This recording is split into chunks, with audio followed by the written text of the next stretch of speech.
उर्दू जुबान जो है वो भारत में परिवर्तित भाषा है। और अजीब विडम्बना है कि तथाकथित जो भारत के पैरोकार हैं वो कैसे ये भूल रहे हैं कि उर्दू का अपमान मतलब भारत के इतिहास का और भारत का अपमान है। और इनकी जो भाषा है, इनकी जो नफरत है, उसको सुनने के बाद सिर्फ इतना ही कहा जा सकता है कि इल्म की तो कोई सीमा हो सकती है लेकिन जहालत की कोई सीमा नहीं।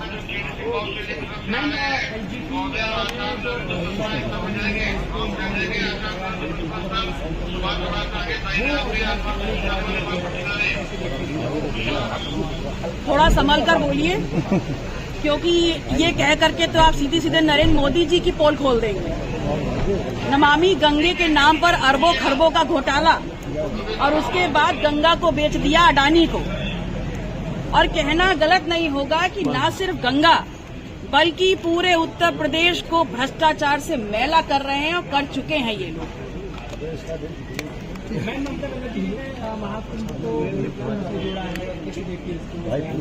आज इसी पर रिस्ट्रिक्ट रखिए, बाकी आपके सवालों का जवाब संशोधन की बात रखी गई है, उसमें मैं 282 के अंतर्गत हमारी विधानसभा की भाषा हिंदी और देवनागरी लिपि रखा गया था। और ये बड़े संघर्षों के बाद वो दिन आजादी के बाद आया था जब हम अपनी देवनागरी लिपि और हिंदी भाषा में यहाँ की बात करने के लिए व्यवस्था किया गया था। आज उसमें संशोधन किया जा रहा है। मैं पूरे संशोधन के विरोध में नहीं। हम कल भी बात किए थे और आज भी बात फिर हम कर रहे हैं। हमारी जो स्थानीय बोली है उसको आप रखें, हमारे संविधान में भी है जो जिस भाषा में बोल सके। लेकिन अंग्रेजी हमारी भाषा नहीं है। अंग्रेजी ना तो हमारी मातृभाषा है, न हमारी सांस्कृतिक भाषा है, न हमारी स्थानीय बोली है। उसको इसमें रखने का मैंने कल भी ऐतराज किया था। और इसी संदर्भ में मैंने ये भी कहा था कि अगर इसमें बना ही रहे हैं तो इसमें संस्कृत को भी जोड़ दीजिए और उर्दू को भी जोड़ दीजिए। नहीं, हम अभी छोड़िए। तो हमने कल कहा था संस्कृत और उर्दू के लिए कहा था। माननीय मुख्यमंत्री जी संस्कृत तो सुने नहीं, उर्दू पर बड़ा गंभीर आरोप लगाने लगे। और ये भी कहा गया था कि ये कठपुतला पैदा करते हैं। हम माननीय आपके माध्यम से जानना चाहते हैं, गोरखपुर में एक बहुत बड़े उर्दू के जानकार, उर्दू के कवि रहे हैं रफ़त साहब फिराक। क्या वो कठपुतला थे? क्या मुंशी प्रेमचंद जो आपके नॉर्मल स्कूल में अध्यापक थे गोरखपुर के, उसमें बैठ के उर्दू में उपन्यास लिखे तो कठपुतला थे?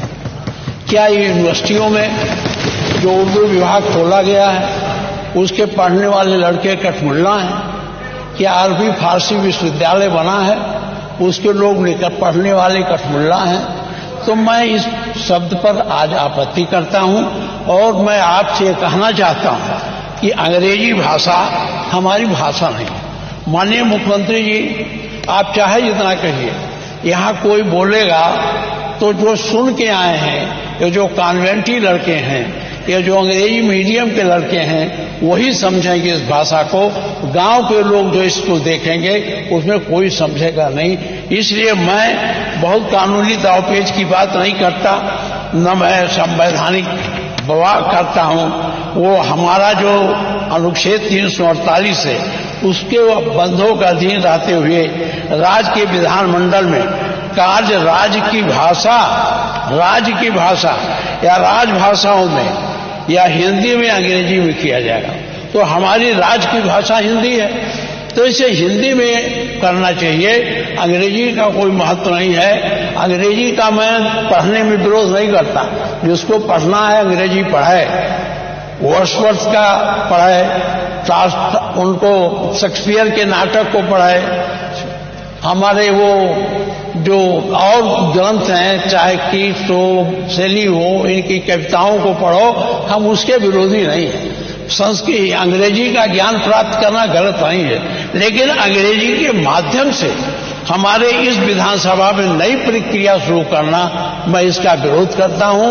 और मेरा आपसे आग्रह है कि अगर ये सब है तो माननीय मुख्यमंत्री जी उर्दू से चिढ़ जाते हैं। मैं ये अब ये सब रखने का समय नहीं। मैं आपसे कहना चाहता हूं कि आप अंग्रेजी को यहां न जोड़िए।